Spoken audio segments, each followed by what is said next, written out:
নমস্কাৰ বহুকেইটা গুৰুত্বপূৰ্ণ খবৰৰ সৈতে আজিৰ ভিডিঅ'লৈ আপোনালোক সকলোকে স্বাগত জনাইছোঁ খবৰসমূহৰ বিষয়ে সবিশেষ জানিবলৈ অনুগ্ৰহ কৰি ভিডিঅ'টো শেষলৈকে চাই থাকিব লগতে যদি ভিডিঅ'টো চাই ভাল পায় ভিডিঅ'টোত এটা লাইক কৰি চেনেলটো ছাবস্ক্ৰাইব কৰিবলৈ নাপাহৰিব ভিডিঅ'ৰ আৰম্ভণিতে জনাওঁ যে আজি অসমৰ চলচ্চিত্ৰ জগতৰ জনপ্ৰিয় অভিনেত্ৰী amritagogoiৰ জন্মদিন জনপ্ৰিয় অভিনেত্ৰীগৰাকী জন্ম হৈছিল 1991 চনৰ 22 ডিচেম্বৰত শিৱসাগৰৰ পৰা শিক্ষা জীৱন আৰম্ভ কৰা জনপ্ৰিয় অভিনেত্ৰীগৰাকীয়ে শেষত গুৱাহাটী বিশ্ববিদ্যালয়ৰ পৰা যোগাযোগ আৰু সাংবাদিকতা বিভাগৰ পৰা স্নাতকোত্তৰ ডিগ্ৰী লাভ কৰে বহুকেইটা গানৰ ভিডিঅ'ৰ লগতে কেইবাখনো ছবিত অভিনয় কৰা জনপ্ৰিয় অভিনেত্ৰীগৰাকী বিবাহপাশত আবদ্ধ হয় 2019 চনৰ 3 অক্টোবৰত মনদীপ কাকতিৰ সৈতে আৰু আজি হৈছে জনপ্ৰিয় অভিনেত্ৰীগৰাকীৰ জন্মদিন আপুনিও জনাক জনপ্ৰিয় অভিনেত্ৰীগৰাকীৰ জন্মদিনৰ শুভেচ্ছা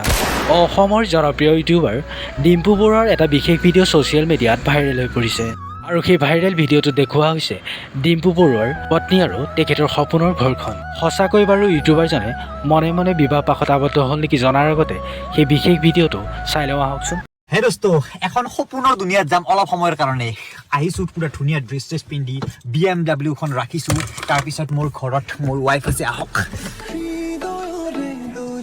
তো মোৰ BMW X4 খন ৰাখিলো আৰু এইটো হৈছে মোৰ সপোনৰ ঘৰ সৰু সুৰা ঘৰ বলক তো ভিতৰত মোৰ ধৰম পত্নী আছে জানা আহিলা আহা তুমি বহা মই পানী আনো বা ইমান ধুনীয়া হৈ আছে যে ঘৰতে তোমাৰ ভাবে মোৰ সপোনৰ পৃথিৱীখনত এইটো হৈছে মোৰ ঘৰ এইজনী হৈছে মোৰ পত্নী তাই আনিব গৈছে পানী মই অলপ বহি লওঁ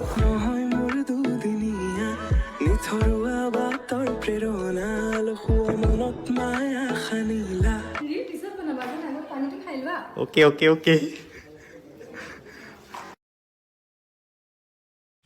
আপোনালোকে হয়তো নিশ্চয় অনুমান কৰিব পাৰিছে যে জনপ্ৰিয় ইউটিউবাৰজনৰ পুনৰ নতুন কিবা এটা আহি আছে এই বিষয়ে বৰ্তমানলৈকে ইউটিউবাৰজনে একো জনোৱা নাই প্ৰিয় বন্ধু বান্ধৱীসকল ছ'চিয়েল মিডিয়াৰ লগতে টেলিভিছন পৰ্দাত খুবেই চৰ্চাত থকা আন এজন ব্যক্তি হৈছে akhilgogoi ডাঙৰীয়া হয়তো তেখেতৰ বিষয়ে আপোনালোকক বহলাই কোৱাৰ প্ৰয়োজন নাই হয়তো আপোনালোকে সকলোৱে জানে যোৱাকালিৰ ঘটনাটোৰ বিষয়ে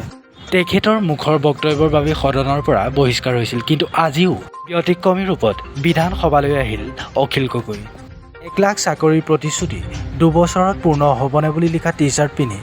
বিধানসভাত প্ৰৱেশ লগতে দুখন হাতত দুখন প্লে কাৰ্ড লৈ বিধানসভাত উপস্থিত হোৱাও দেখা গ'ল akhilgogoi ডাঙৰীয়াক ইয়াৰ পাছৰ খবৰটো হ'ল অসমৰ যুৱ প্ৰজন্মৰ হাৰ্টৰ জুবিনগাৰ্গৰ ওপৰত জনপ্ৰিয় গায়কজনৰ অভিনীত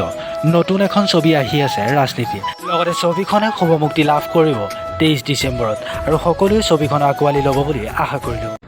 হাই সকলোকে মৰম জনাইছোঁ আৰু ৰাজনীতি আহি আছে ৰাজনীতিলৈ মই আহি আছোঁ 23 ডিচেম্বৰত দুবছৰ কৰোণাৰ অন্তত মোৰ ৰিলিজ হোৱা প্ৰথম চিনেমা আপোনাৰ চিনেমা ৰাজনীতি সকলো ভালদৰে আহিব সকলো